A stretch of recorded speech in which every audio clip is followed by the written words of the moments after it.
बिस्मिल्लाहिर्रहमानिर्रहीम। अस्सलाम वालेकुम नाज़रीन। आज के जरगे में सियासत पे भी बात होगी, एहतिसाब पे भी बात होगी, हुकूमत की कारकर्दगी पे भी बात होगी। हमारे साथ होगी हुकूमत की तर्जुमान डॉक्टर फिरदौस आशिक आवान साहबा, और अगर वक्त में मोहलत दी तो इलेक्शन से मुतालिक भी बात करेंगे, लेकिन उससे पहले रोयत हिलाल के तनाज़े का तज़किरा। नाज़रीन, रोयत हिलाल से मुतालिक मेरे जरगा प्रोग्राम की रिकॉर्डिंग के दौरान हमने पूरी कोशिश की थी कि मरकज़ी रोयत हिलाल कमेटी के चेयरमैन हज़रत मुफ्ती मुनीबुर रहमान साहब इस प्रोग्राम का हिस्सा बने, लेकिन वो उसमें शमूलियत पर आमादा नहीं थे। जरगा के प्रोड्यूसर चौधरी खालिद उमर ने उनको ये भी पेशकश की कि हम रिकॉर्डिंग उनकी मसरूफियात और सहूलत के मुताबिक रख लेंगे, लेकिन फिर भी वो ना माने। अब उन्होंने अपना रद्द-ए-अमल एक वीडियो पैगाम की सूरत में दिया है, जिसमें उन्होंने हमारे प्रोग्राम और कॉलम में उठाए हुए सवालात का जवाब देने की बजाय सिर्फ़ और सिर्फ मुझ पर तंज़ करने पर इक्तिफ़ा किया है।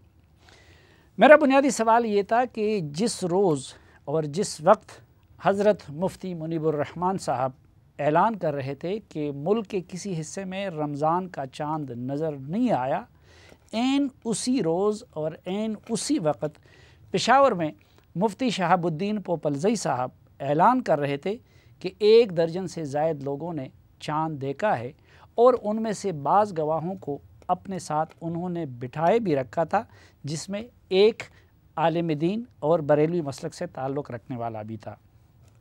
अब मैंने एक गुनाहगार इंसान और पाकिस्तानी की हैसियत से ये सवाल उठाया था कि मुफ्ती मुनीबुर रहमान साहब बता दें कि क्या पेशावर पाकिस्तान का हिस्सा नहीं है। दूसरा सवाल मेरा ये था कि इन दोनों मुफ्तियान कराम में से कोई एक तो झूठ बोल रहा है, लेकिन मुफ्ती साहब ने ना तो मुफ्ती शहाबुद्दीन पोपलज़ई साहब के बारे में फ़तवा दिया है कि वो झूठा है, और ना अपने बारे में। मैंने लाखों मुसलमानों की नुमाइंदगी करते हुए उनके सामने ये सवाल रखा था कि हम किस मुफ्ती को सच्चा और किस को झूठा समझे, लेकिन इन सवालों का जवाब देने की बजाय मुफ्ती साहब ने सिर्फ़ और सिर्फ मुझ पे तंज़ पे इक्तिफ़ा किया। रोयत हिलाल के हवाले से एक टीवी एंकर सलीम साफ़ी साहब हर साल के मेरी ईद ख़राब कर दी। मैं तो अपनी वालदा के साथ इस्लामाबाद में हूँ, लेकिन मुझे अपने आबाई घर में ईद मुबारक देनी होती है। हमारा रोज़ा होता है, उनकी ईद होती है, हमारी ईद होती है, उनकी ईद गुज़र चुकी होती है। तो गोया मरकज़ी रोयत हिलाल कमेटी पाकिस्तान की ज़िम्मेदारी ये करार पाई कि वो फ़ैसले के ऐलान से पहले जनाब सलीम साफ़ी से पूछें कि कब आपने ईद मुबारक कहनी है, ताकि उसके मुताबिक ईद का ऐलान किया जाए। तो हुजूर वाला, आपकी ईद मुबारक ये बुनियाद नहीं है मरकज़ी रोयत हिलाल कमेटी के फ़ैसले की। हमने शरीयत के मुताबिक फ़ैसला करना है, और जब तक हमारे पास ये मनसब है, इंशाअल्लाह ताला पूरी कौम को यकीन दिलाते हैं कि शरीयत के मुताबिक फ़ैसला करेंगे, किसी शख्स की शख्सी ख्वाहिशात को मद्देनज़र नहीं रखेंगे। काबिल सद एहतराम हज़रत मुफ्ती मुनीबुर रहमान साहब की खिदमत में अर्ज़ है कि मैंने अपनी और वालदा की मिसाल नमूने के तौर पर दी थी, और वो बखूबी जानते हैं कि ये सिर्फ़ मेरा नहीं बल्कि मेरी तरह के करोड़ों पख्तूनों का मसला होता है। हकीकत यह है कि दर्जनों अरकान असम्बली और सेनेटर्स के अलावा वफाकी वज़ीर मज़हबी उमूर पीरज़ादा नूरुल हक़ क़ादरी, जिसके मुफ्ती मुनीबुर रहमान साहब मातहत हैं, इसी तरह वफाकी वज़ीर दिफ़ा परवेज़ खटक और इसी नौ के दीगर दर्जनों हुकूमती शख्सियात भी मुफ्ती मुनीबुर रहमान साहब की बजाय मुफ्ती शहाबुद्दीन पोपलज़ई साहब की तक़लीद पर मजबूर होते हैं। बल्कि जिस वक़्त मुफ्ती मुनीबुर रहमान साहब ऐलान कर रहे थे कि चाँद नज़र आने की शहादत नहीं मिली, उसी वक़्त लंडी कोतल में वफाकी वज़ीर मज़हबी उमूर पीरज़ादा नूरुल हक़ क़ादरी साहब की मस्जिद में लोग तरावी की तैयारी कर रहे थे। अब इस कमेटी से बढ़कर मुतनाज़ा मज़हबी कमेटी और क्या हो सकती है कि जिसकी इताअत वफाकी वज़ीर मज़हबी उमूर भी ना करे। मुफ्ती मुनीबुर रहमान साहब बिल्कुल दुरुस्त फरमाते हैं कि रोयत हिलाल या किसी और शरई मामले को किसी एंकर की मर्ज़ी के ताबे नहीं किया जा सकता, और शरीयत के मुताबिक ही फ़ैसला होना चाहिए। लेकिन सवाल ये है कि ये शरीयत का मंशा क्या सिर्फ मुफ्ती मुनीबुर रहमान साहब ही जानते हैं? क्या इस मुल्क में कोई और दूसरा आलिम दीन नहीं जो उनकी तरह मुतनाज़ा ना हो? मुफ्ती साहब की इत्ला के लिए अर्ज़ है कि उनकी कमेटी एक एग्जेक्टिव आर्डर से कायम हुई है, जबकि उसके बरक्स मैंने जिस इदारे की तरफ मामले को लौटाने की बात की थी वो आईनी इदारा है, यानी इस्लामी नज़रियाती कौंसिल। मुफ्ती साहब की अगर हैसियत और अहमियत इस वजह से है कि वो हुकूमत के एक आर्डर से इस मनसब पे बैठे हैं, तो उसी हुकूमत के वफाकी वज़ीर यानी फवाद चौधरी साहब ही एक मुतबादिल निज़ाम की तजवीज़ दे रहे हैं। इसी तरह यकीनन ये शरीयत का मामला है, लेकिन क्या अखलाकियात का तकाज़ा नहीं है कि किसी मनसब पे या किसी जगह पे अगर लोगों का तनाज़ा हो और सब लोग मुत्तफ़िक़ ना हो तो फिर उस मनसब से वो शख्स ख़ुद ही हट जाए। मुफ्ती मुनीबुर रहमान साहब मेरे लिए काबिल एहतराम है, लेकिन हम देख रहे हैं कि पिछले कई सालों से आपकी ज़ात से मुतालिक भी सवालात उठते हैं, तनाज़ा भी पैदा होता है, और सबसे बढ़कर ये कि कुछ लोग इसको मुल्क की सलामती के हवाले से मनफी अंदाज में इस मामले को इस्तेमाल करते हैं। खैबर पख्तूनख्वा और उससे मुल्हिका साबिका फ़ाटा जो अब कबायली अज़लाक़ कहलाते हैं, वहाँ पे कुछ लोग इसको एक्सप्लॉइट करते हैं और पख्तूनों को बताते हैं कि इस रियासत में तो चाँद के हवाले से आपकी गवाही भी तस्लीम नहीं की जाती। यही वजह है कि ये मसला हम जैसे इस मुल्क का दर्द रखने वाले लोगों के लिए बड़ा और अहम बन जाता है।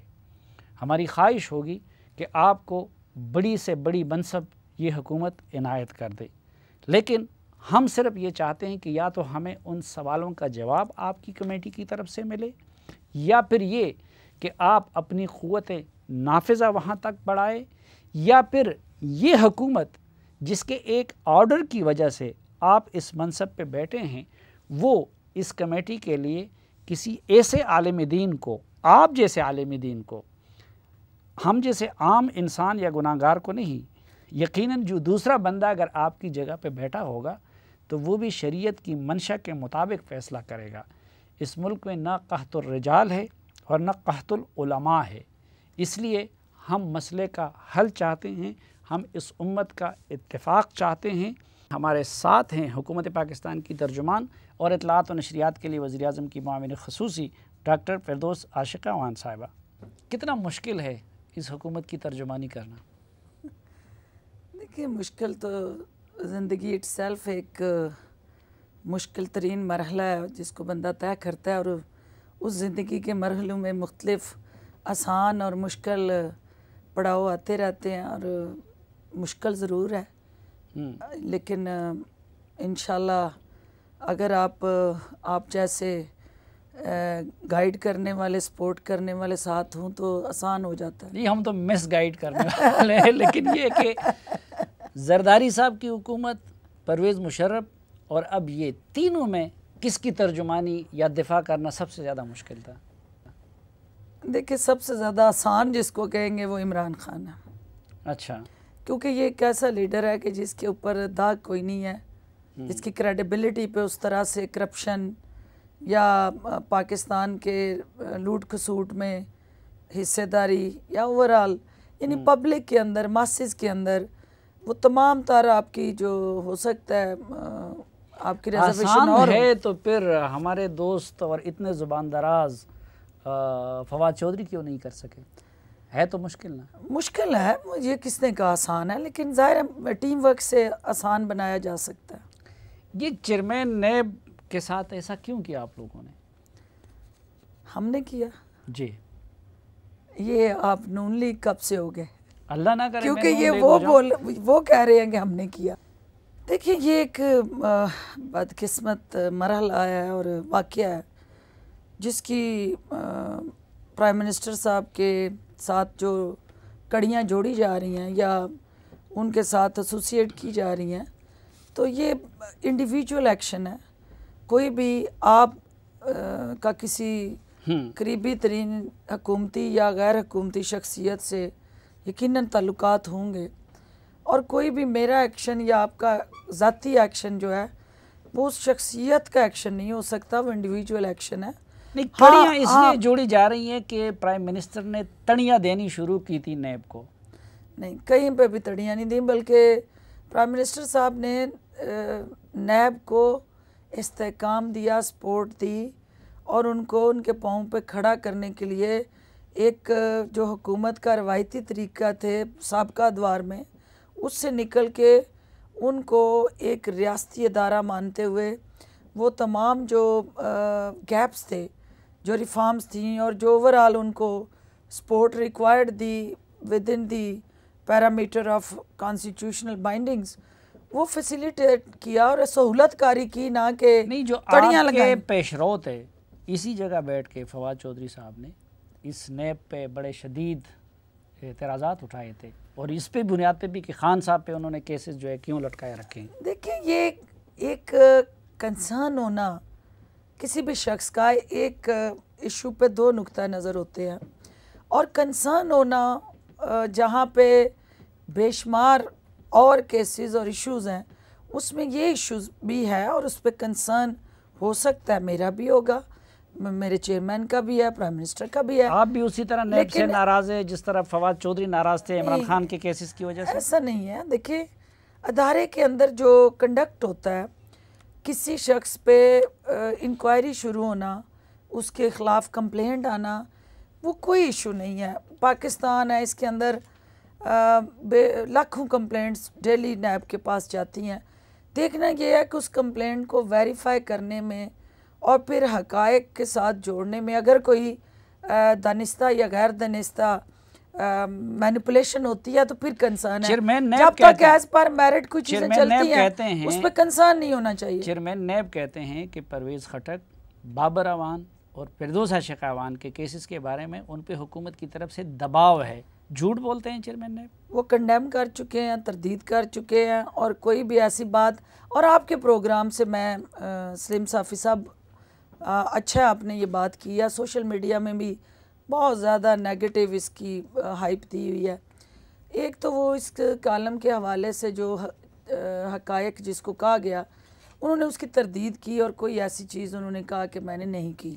तरदीद नहीं की। अगले दिन 1.5 घंटे की प्रेस कॉन्फ्रेंस की, ना ये कहा कि मैंने जावेद चौधरी को इंटरव्यू नहीं दिया है, ना उसके बुनियादी कंटेंट्स के। उनका तरदीदी प्रेस रिलीज़ है, मैं उसकी बेस पे बात वो सिर्फ 2 चीज़ों की तरदीद है, एक घर से फाइलों की चोरी होने की और एक और मामला। उन्होंने कहा जो भी उसमें हकायक से हट के बातें कही गई वो मैं उसकी तरदीद करता हूँ, और उसका हकायक से कोई ताल्लुक नहीं। जावेद चौधरी कहते हैं कि बात पे आएंगे। नहीं, जावेद चौधरी कहते हैं मैं एक लफ्ज़ पे कायम हूँ। कमीशन क्यों नहीं बना देते?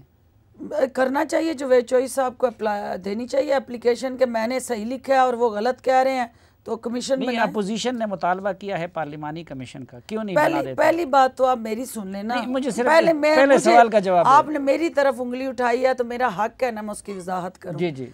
देखिए, मैं आपके प्रोग्राम से आज ओपनली 22 करोड़ अवाम के सामने और अपने पूरे दुनिया भर में देखने वालों की अदालत में अपने आप को पेश करके ये चैलेंज कर रही हूँ कि नैब के हवाले से कोई चीज़ जिसमें मेरे ऊपर कोई उन्होंने इंक्वायरी हो, कोई इन्वेस्टिगेशन हो, कोई रेफरेंस हो और मुझे बुलाया हो या मुझे नोटिस किया हो या मेरे इल्म में हो या किसी जगह भी मुझे मेरी ज़ात के साथ जुड़े या मेरे किसी अजीज़ो कारब के साथ जुड़े किसी भी चीज़ को नथी किया हो, तो मैं आपके प्रोग्राम में यहाँ के सियासत से लाताल्लुकी का ऐलान करूँगी।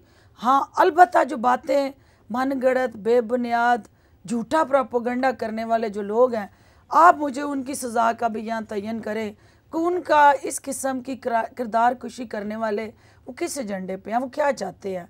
और इस किस्म मैं तो ये कहता हूँ कि इस मुल्क में क़ज़फ़ का कानून अप्लाई होना चाहिए कि मैं अगर आप पे कोई इल्ज़ाम लगाऊं, साबित ना कर सकूं, तो मुझे सज़ा मिलनी चाहिए। देखिए, मैं नैब के ज़ाहिर आपके ताल्लुकात हैं आपकी उनके साथ, आप उनसे वेरीफाई कर सकते हैं।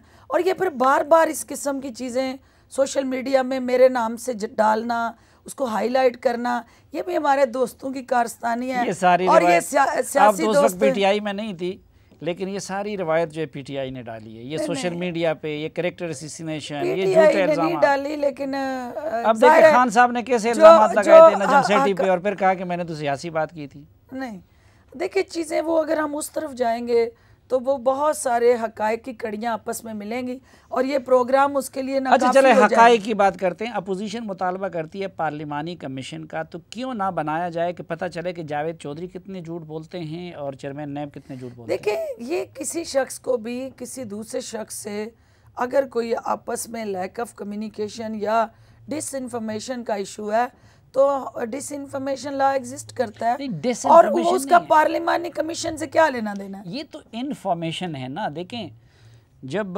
वज़ीर आज़म इन्फॉर्मेशन जिसको डिसइंफॉर्मेशन बना के पेश किया गया, नहीं, जब वज़ीर आज़म के एक लाडले ब्यूरोक्रेट को पेशावर में पकड़ा गया तो वज़ीर आज़म साहब का नैब के खिलाफ ट्वीट आया।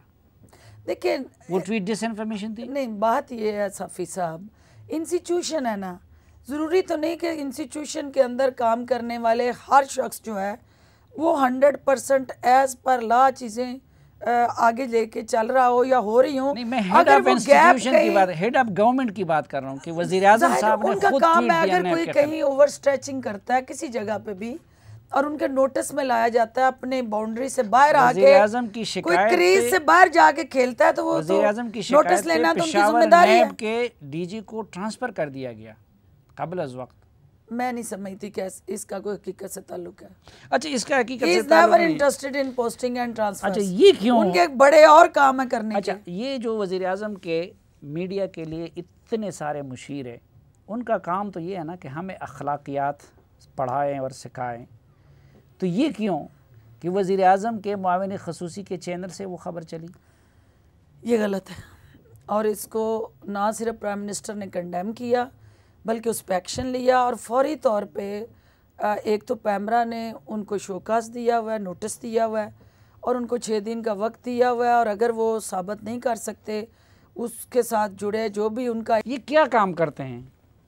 कौन है? हुकूमती तर्जुमानी तो आप कर रही हैं ना और आप पहले से एक एक्सपीरियंस मिनिस्टर है। इतने सारे लोग पीएम हाउस में बैठे हुए, आप लोगों ने तो कहा हम शार्ट काबीना बनाएंगे, अब वो भी हैं, ये भी हैं, इफ्तिखार दुरानी भी ऑनररी हैं। वो आज के दिन तक कोई perks privilege prime minister secretariat से नहीं ले रहे और वो एक कंसल्टेशन प्रोसेस में एंगेज होते हैं जहाँ कहीं ज़रूरत पड़ती है, ये टीम वर्क होती है। आपको पता है ये तो बड़े तमाशे होते हैं, तो नवाज शरीफ वगैरह भी कहते थे कि हम अपने कारोबार से अपने आप को डिसोसिएट किया है। तो वो मुझे ये बता दें कि उसका डायरेक्टली या इनडायरेक्टली अगर कोई बेनिफिट उन्होंने उठाया तो उस पर बात करते हैं। तवानाई का महकमा एक वजीर चला सकता है, खजाने का एक चला सकता है, बाकियों का ये इन्फॉर्मेशन का क्यों नहीं चला सकता? ये आपकी सलाहियतों पे आदमी एतमाद नहीं है? नहीं, ये चूँकि मुझसे पहले सारे लोग जो टीम एक बनी थी और वो इलेक्शन से पहले की टीम बनी हुई है जब पीटीआई अभी इलेक्टोरल प्रोसेस में गई है, फिर वही टीम जब हुकूमत आई है तो उसने कंटिन्यू किया।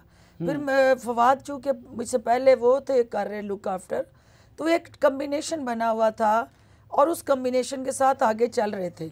और जब मैं आई हूँ तो अभी मुझे 1 माह हुआ है, मैं कुछ चीज़ें देख रही हूँ, वैल्यूएट कर रही हूँ, कंसल्टेशन कर रही हूँ। करेंगी ये मुशीरों और मैं प्राइम मिनिस्टर साहब, मेरा काम है, मेरी जो उन्होंने जिम्मेदारी लगाई उसको मैं ईमानदारी से अदा करूँ, उसके साथ जुड़ी जो रियलिटीज़ हैं वो उनके साथ शेयर करना मेरा फ़र्ज़ बनता है, बाकी फैसले करना उनका काम है। नैब अभी भी उसी तरह काम करेगा? हुकूमती लोगों पे कभी हाथ डालेगा? डालना चाहिए, जो गलत है वो हुकूमत में या अपोजिशन। आपकी काबीना के एक रुकन और हमारे मोहतरम दोस्त अली मोहम्मद ख़ान साहब ने सऊदी सफ़ीर से मुलाकात करके जो एप्लीकेशन उनको लिखी है और फिर ख़ुद ही उनकी तस्वीर के साथ सोशल मीडिया पे शेयर की है, क्या किसी गैरतमंद पाकिस्तानी को वज़ीर तो क्या उसको ये ज़ेब देता है? देखिए, ये मैं चूँकि मेरे नोटिस में नहीं है, लेट मी चेक, तो फिर उसके बाद मैं इस पे बात कर सकती हूँ। हाँ, इसकी जो अब इतनी भी खबर है, आज चौथा दिन है, उन्होंने अपने फेसबुक पे दिया हुआ है। देखिए, मैं जब तक उससे पूछ ना लूँ, यहाँ पाकिस्तान के अंदर जिस तरह की फोटोशॉप चलती है सोशल मीडिया में, ना जी, वो उसमें जब तक मैं उसका पॉइंट ऑफ व्यू ना लूँ मैं उस पर बात नहीं कर सकती। हाँ, अगर वो वाकई ठीक है और वाकई कोई लेटर उन्होंने लिखा है, तो एक खादिमुल हरमैन शरीफैन की एक NGO और चैरिटी है जो ओवरऑल ज़लज़ले में भी उसने काम किया, IJK में भी लोगों को रिलीफ दे रही है। तो एक फेडरल मिनिस्टर को अपने लेटर पैड पे ये नहीं लिखना चाहिए। हाँ, पर्सनल कैपेसिटी में अगर उनके लोगों की बेहतरी के लिए उस हलके में कोई सपोर्ट कर सकते हैं तो वो not at the letter pad of the Saudi सफीर को उसका जिक्र है। वो फेडरल मिनिस्टर है, वो इलेक्टेड MNA हैं। अपने हलके के लिए बिल्कुल बखारी बन के या जो प्राइमरी स्कूल का उस्ताद जिस तरह दरख्वास्त लिखता है, ये मुनासिब है? ये एक गैर मुनासिब रवैया है और कंडक्ट है। इस तरह नहीं होना चाहिए और इसको थोड़ा सा पॉलिटिकली भी हमें और ज़्यादा मैच्योरिटी की ज़रूरत है, क्योंकि हमें ये जितने हमारे दोस्त ममालिक हैं ये हमारी स्ट्रेंथ ज़रूर हैं, ये हमारे भाई ज़रूर हैं, लेकिन कुछ प्रोटोकॉल नाम्स हैं, कुछ डिप्लोमेटिक नाम्स हैं और हम एक सॉवरन कंट्री हैं और हमें अपनी जो सॉवरेनिटी है, खुददारी है एक नेशन की, उसको गिरवी नहीं रखना चाहिए। बहुत शुक्रिया डॉक्टर साहब। नाज़रीन, 70 साल बाद गुज़िश्ता साल 25वीं आईनी तरमीम के ज़रिए कबायली इलाक़ाजात आईनी लिहाज से और क़ानूनी लिहाज से और सियासी लिहाज से खैबर पख्तूनख्वा का हिस्सा बन गए और अल्हम्दुलिल्लाह अब वहाँ के अवाम को भी उसी तरह के आईनी, अदालती, सियासी और इंतज़ामी हकूक़ मैसर आ गए हैं जिस तरह के बाकी पाकिस्तान के शहरियों को हासिल है। 25वीं आईनी तरमीम के बाद अब कबायली अज़ला जो कि माजी में फाटा या इलाक़ा गैर कहलाते थे, वहाँ के लोग भी अपने लिए सूबाई असम्बली में मेंबरान बेच सकते हैं। उनका वज़ीर आला बन सकता है, वो वज़ीर बनेंगे, वो मुशीर बनेंगे। जबकि उससे भी बड़ी बात ये है कि 25वीं आईनी तरमीम से पहले पाकिस्तान की कौमी असम्बली और सेनेट भी कबायली इलाक़ाजात के लिए कानून साजी नहीं कर सकते थे। वहाँ से MNAs तो आके असम्बली में बैठ जाते थे, वहाँ पैसे के ज़ोर पे कबायली अज़ला के सेनेटर भी मुंतखब हो जाते थे। वो बाकी पाकिस्तान के लिए तो कानून साजी कर सकते थे, लेकिन अपने लिए कानून साजी नहीं कर सकते थे। अल्हम्दुलिल्लाह अब कौमी असम्बली और सेनेट उन इलाक़ों के लिए भी उसी तरह की कानून साजी कर सकते हैं जिस तरह के वो लाहौर, इस्लामाबाद, कराची और पेशावर के लिए कर सकते हैं। होना तो ये चाहिए था कि गुज़िश्ता आम इंतखाबात के साथ ही कबायली अज़ला में भी सूबाई असम्बली के इंतखाबात करा दिए जाते, क्योंकि इंज़माम के अमल पे अमल दरामद के लिए कौमी असम्बली में कबायली नौजवानों की मौजूदगी से ज़्यादा सूबाई असम्बली में कबायली मुंतखब नुमाइंदों की मौजूदगी ज़रूरी थी। लेकिन उस वक़्त एक अमली मुश्किल ये पेश आई कि वहाँ पे सूबाई असम्बली के इंतखाबात के लिए हल्क़ाबंदियाँ नहीं हुई थी। इसलिए कौमी असम्बली के इंतखाबात तो हो गए, लेकिन सूबाई असम्बली के इंतखाबात वहाँ पे मुलतवी कर दिए गए। हालांकि वहाँ पे सूबाई असम्बली के इंतखाबात गुज़िश्ता इंतखाबी अमल और इंतखाबी ऑर्डर का गैर तकमील शुद्दा हिस्सा है। इलेक्शन कमीशन ऑफ पाकिस्तान ने चंद महीनों के अंदर अपनी ज़िम्मेदारी को पूरा करते हुए वहाँ पे हल्क़ाबंदियाँ करा दी और 16 हल्क़े आबादी के लिहाज से या बाकी मायारात के लिहाज से वहाँ को अलाट कर दिए गए। लेकिन बदकिस्मती से हुकूमत की कोशिश रही कि वहाँ पे इंतखाबात मुलतवी होते रहे। लेकिन 25वीं आईनी तरमीम में ये शर्त रखी गई थी कि 25 जुलाई से आगे वहाँ पे इंतखाबात को मुलतवी नहीं किया जा सकता। चुनांचे गुज़िश्ता माह यानी 6 मई को इलेक्शन कमीशन ऑफ पाकिस्तान ने कबायली अज़ला में सूबाई असम्बली के इंतखाबात के लिए इंतखाबी शेड्यूल का ऐलान कर दिया।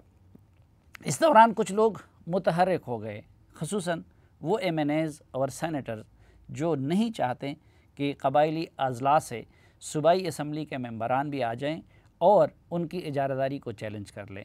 चुनांचे वफाकी वज़ीर मज़हबी उमूर नूरुल हक़ क़ादरी की क़यादत में मेंबरान असम्बली मुतहर्रिक हुए।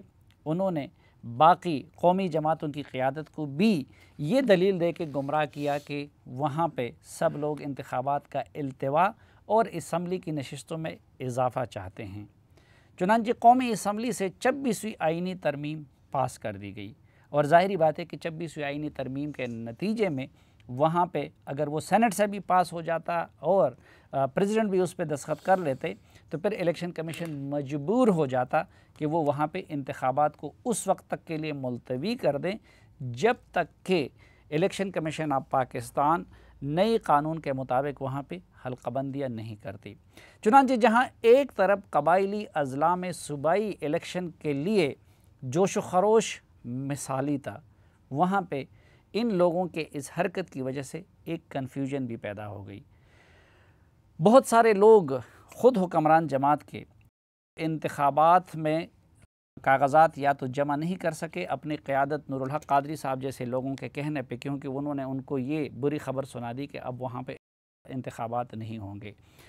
अभी भी ये लोग कन्फ्यूजन फैला रहे हैं और कुछ ज़हनों में ये शकूक व शुबहात अब भी मौजूद हैं कि शायद वहाँ पे इंतखाबात मुलतवी हों। चुनांचे आज के प्रोग्राम में हमने ज़रूरी समझा कि इस इबहाम को क्लियर कर दें कि क्या वहाँ पे सूबाई असम्बली के इंतखाबात वक्त पे होने जा रहे हैं या खाकम बदहन वो मुलतवी हो जाएंगे। हमने ज़हमत दी है इस सेगमेंट में इलेक्शन कमीशन ऑफ पाकिस्तान के तर्जुमान जनाब अल्ताफ़ अहमद साहब को। बहुत शुक्रिया अल्ताफ़ साहब। पहले तो ये बताइए कि किस शेड्यूल के मुताबिक वहाँ पे इंतखाबात होने जा रहे हैं? देखिए, इलेक्शन कमीशन ने 6 मई को, जिस तरह आपने भी फरमाया, हमने अपना शेड्यूल इंतखाबी इलेक्शन प्रोग्राम दिया था और उसी प्रोग्राम के तहत अभी तक ये जो बात जिस पर मैं करूँगा कि एक इंतहाई जोश व खरोश पाया जाता है और लोग बड़ी मतलब उसकी कैंडिडेचर से, उनकी कागज़ात नामज़दगी से, उनकी अपीलों से, उनकी सारी चीज़ों से तो लग रहा है कि वहाँ पर एक इम्प्रेशन ये क्रिएट हुआ है जिसको ज़ाहिर करना बहुत ज़रूरी समझता हूँ कि शायद कॉमन लोग ये समझते हैं कि इलेक्शन कमीशन ने कौमी असम्बली से पास होने के बाद, तरमीमी बिल पास होने के बाद अपनी इंतखाबी सरगर्मियाँ रोक दी हैं। तो ये एक कॉमन माइंड में यही है कि शायद इलेक्शन की इंतखाबात की जो इलेक्शन कमीशन ने जो इलेक्शन प्रोग्राम दिया था शायद वो रुक गया है। ऐसी कोई भी बात नहीं है, वही प्रोग्राम इंटैक्ट हैं। इलेक्शन कमीशन आईन के मुताबिक, जिस तरह आईन की as we say that we go by the green book, हम तो आईन के तहत चलते हैं। आईन में यही है कि 25 जुलाई से पहले आपने इलेक्शंस वहाँ कंडक्ट कराने। वहाँ पर अभी ये कोई 1-2 दिन में 27 तारीख तक जो है अपील ट्रिब्यूनल के पास जो है वो डिसाइड हो जाएगी। उसके बाद 28 को हम रिवाइज लिस्ट जो कैंडिडेट्स के हैं वो कमिंग 28 को हम रिवाइज लिस्ट इशू कर देंगे। उसके बाद 29 एक ऐसा डेट होता है हमारे इंतखाबात शेड्यूल में कि उसी दिन कोई भी अपना कैंडिडेचर विड्रॉल कर सकता है और उसी दिन हम फाइनल रिवाइज लिस्ट दे देते हैं। 30 तारीख को हम अलॉटमेंट ऑफ सैम्पल करेंगे। इंतखाबी जो सैम्पल्स हैं वो हम तमाम उम्मीदवारों को, और 2 तारीख को हम पोल करेंगे। यानी अब कागजात नामजदगी जमा हो गए हैं जी, स्क्रूटिनी का अमल जारी है। हो गया जी, बिल्कुल। 30 तारीख को आप लोग निशानात अलॉट कर देंगे। उसके बाद तो फिर कुछ भी हो जाए तो इलेक्शन मुलतवी नहीं हो सकता। देखिए, इस तरह है कि जब इतना सारा इसके बाद तो 30 तारीख ओवर हो जाए तो उसके बाद तो जून का महीना शुरू है और election commission as per the law will go to the printing corporation of Pakistan for the ballot papers. एक बार ये सेंसिटिव मटीरियल हैं। देखिए, इंतखाबात में 2 मटीरियल यूटिलाइज होता है, एक होता है सेंसिटिव मटीरियल, एक होता है नॉन सेंसिटिव मटीरियल। जो मटीरियल इस्तेमाल होता है जैसे बैलेट बॉक्सेस, जैसे पेन, वो तो नॉन सेंसिटिव है, लेकिन बैलेट पेपर तो द मोस्ट कॉन्फिडेंशियल, दुनिया पाकिस्तान की तारीख में सबसे कॉन्फिडेंशियल डॉक्यूमेंट वही है कि जी जो पीस टाइम में आप इंतखाबात कराते हैं उसके लिए जो बैलेट पेपर छपते हैं वो तो फिर शुरू हो जाएगा बैलेट पेपर, तो एक लंबा चौड़ा खर्च आएगा बैलेट पेपर पर। अच्छा अल्ताफ़ साहब, आपने जोश खरोश का जिक्र किया, आप लोगों को भी फीडबैक आ रहा होगा। ये मैं अभी ट्वीट देख रहा था अहमद बिलाल महबूब साहब का, जो कि फिल्डेट के सरबराह है, और आप देखते हैं कि फिल्डेट पाकिस्तान में वो सियासी और इंतखाबी सरगर्मियों को मॉनिटर करती है। उस पर अहमद बिलाल महबूब साहब वो लिखते हैं कि जो केपी असम्बली के लिए अगर पर कॉन्स्टिट्यूंसी 12 कैंडिडेट थे तो यहाँ पे 26 सामने आए हैं, यही तो, और 3 जनरल सीटों पे ख़वातीन और उसका भी है। लेकिन ज़ाहिर बात है कि ये चीज़ें जो थी ये इबहाम पैदा कर चुकी है। तो क्या कौमी असम्बली से इस तरमीम की मंजूरी का इलेक्शन कमीशन की सरगर्मियों और उसकी सेहत पे कोई असर नहीं पड़ा है? बिल्कुल नहीं पड़ेगा, बल्कि किसी भी करारदाद का, किसी भी फोरम के किसी भी करारदाद का इस इलेक्शन प्रोग्राम पर कोई असर नहीं पड़ेगा, उसकी सेहत ख़राब नहीं होगी, माँ सिवाय एक चीज़, जिस तरह मैंने बिल्कुल बिगिनिंग में अर्ज़ किया कि election commission is bound to go by the green book of Pakistan, that is the constitution of this country. हम सिर्फ आईन के तहत चलेंगे, आईन में जिस तरह है हम उस तरह। अब आईन में क्या है? आईन में यह है कि जी आर्टिकल 106 को आप पढ़ ले कि उसमें यही है कि election commission of Pakistan bound है कि 26 जुलाई 2018 से विद इन 1 ईयर, यानी 25 जुलाई 2019 तक इलेक्शन कमीशन अपना इंतखाबात कराएगा। ये एक बहुत एक अगर समझे तो ये एक बहुत काफ़ी मुश्किल मरहला था जिससे इलेक्शन गुजर के आया है।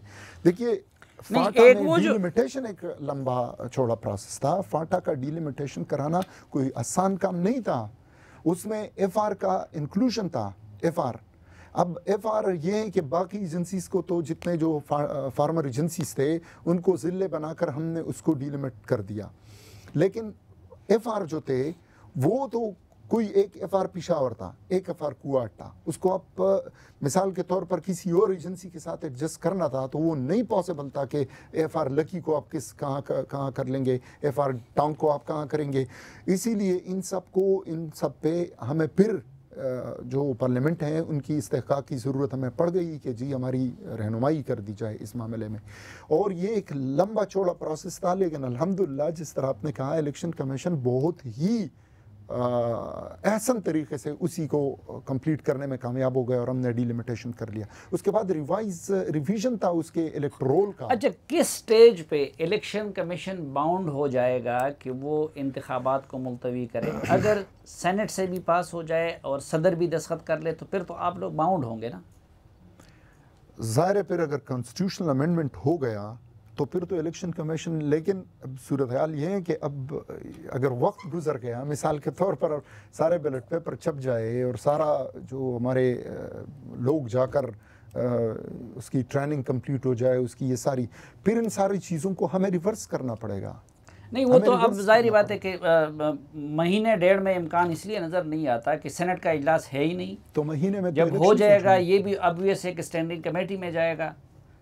तो यानी हम अपने लोग ये यकीन से कह सकते हैं कि इलेक्शन के इल्तिवा का इंशाल्लाह कोई इम्कान नहीं हमारी तरफ से। तो मैं आपको अभी इस फोरम पे बता रहा हूँ कि इलेक्शन कमीशन ऑफ पाकिस्तान के इलेक्शन शेड्यूल को सिर्फ एक सूरत में विड्रॉ किया जा सकता है, वो है जिस तरह आप जिक्र कर रहे हैं कि अमेंडमेंट। अगर ये ना हो तो इलेक्शन बिल्कुल टाइम पर होंगे 2 जुलाई और उसका इम्कान 10-15 दिन में नहीं है। तो अगर नहीं है तो फिर तो बात ही मतलब 15-20 दिन ही तो टोटल रहते हैं, उसमें तो इलेक्शंस हो जाएंगे। अच्छा, एक और ये जो लोग गलतफहमी पैदा कर रहे थे और ये कन्फ्यूजन फैला रहे थे, उनमें से बाज़ MNA मसलन मुनीर और रज़ई ने भी कहा, नूरुल हक कादरी साहब भी लोगों को कहते रहे कि जी जब स्टैंडिंग कमेटी में इलेक्शन कमीशन का नुमाइंदा हमारे साथ मौजूद था और वो ये तासुर दे रहे हैं कि जैसे आप लोग भी इस मामले में इलेक्शन मुलतवी करने में ऑन बोर्ड थे, तो क्या इलेक्शन कमीशन की क्या पोजीशन? ऐसी कोई भी बात नहीं थी। स्टैंडिंग कमेटी में इलेक्शन कमीशन के सेक्रेटरी साहब खुद मौजूद थे, मैं खुद उसका पार्ट रहा हूँ, मैं आई वाज सिटिंग देयर। उधर सिर्फ 2 बातें हुई थी, एक अमेंडमेंट की। ज़ाहिर सेक्रेटरी साहब ने उनको बताना था कि ये तो आपका इस्तेहकाक है, पार्लियामेंट है, अगर आप कोई अमेंडमेंट करते हैं तो we are bound to go by the amendment. Second ये बात आई थी कि टाइम का, उस पर कैटेगोरिकली सेक्रेटरी साहब ने कहा था it's part of the record के टाइम के हवाले से कि आप जी कितना टाइम में आप ये कर सकेंगे, कितना टाइम हमें चाहिए। तो सेक्रेटरी साहब ने कहा कि जहाँ तक टाइम की बात है, आप अगर अमेंडमेंट कराते हैं तो टाइम हम कितने वक्त में कराते हैं, कितने वक्त में, ये तो इलेक्शन कमीशन ऑफ पाकिस्तान का कलेक्टिव विजडम है। अभी मैं पूछना चाहता हूँ कि अभी तो 247 नहीं है जी, वहाँ का आइन से अलग मखसूस हैसियत नहीं है जी, अब तो वहाँ पे भी कानून और आइन उसी तरह अप्लाई होता है जिस तरह बाकी पाकिस्तान पे होता है। पूरे Pakistan election commission legally bound है कि वही कुलिया इस्तेमाल करे जो बाकी पाकिस्तान के लिए है। तो मैं ये जानना चाहता हूँ कि अगर जो सेनेट से अब मंजूरी का इम्कान बहुत कम है, लेकिन अगर हो जाता है तो आप लोग ये 16-24 कैसे करेंगे और कौमी असम्बली के 6-12 कैसे करेंगे? ये फिर मैंने कहा ना, इसकी फिर से डिलिमिटेशन होगी। ज़ाहिर है the exercise will be carried out. और जो किस कानून के मुताबिक? आपके पास जो क्राइटेरिया है उसके मुताबिक तो ये नहीं बनते। ये इसी क्राइटेरिया को बेस बनाकर इसी लॉ को, जाहिर है कि मैंने कहा कि कोई ऐसी बात तो नहीं है कि हम कहीं और से फार्मूले लाएंगे, हम कहीं और से बात अब करेंगे। हम तो एग्जैक्टली उसी कॉन्स्टिट्यूशन, उसी लॉज को फॉलो करेंगे। और जो अगर कोई ऐसी एम्बिगिविटी आ जाती है तो the election commission would decide it. वो जो इलेक्शन कमीशन का जिस तरह विजडम होगा उसी तरह इलेक्शन कमीशन हुक्म करेगा। बहुत शुक्रिया अल्ताफ़ अहमद साहब हमें वक्त देने और हमसे बात करने का। इस दुआ के साथ कि आप जहाँ भी रहें खुश रहें, आज के जरिए से इजाज़त दीजिए। अल्लाह हाफ़िज़।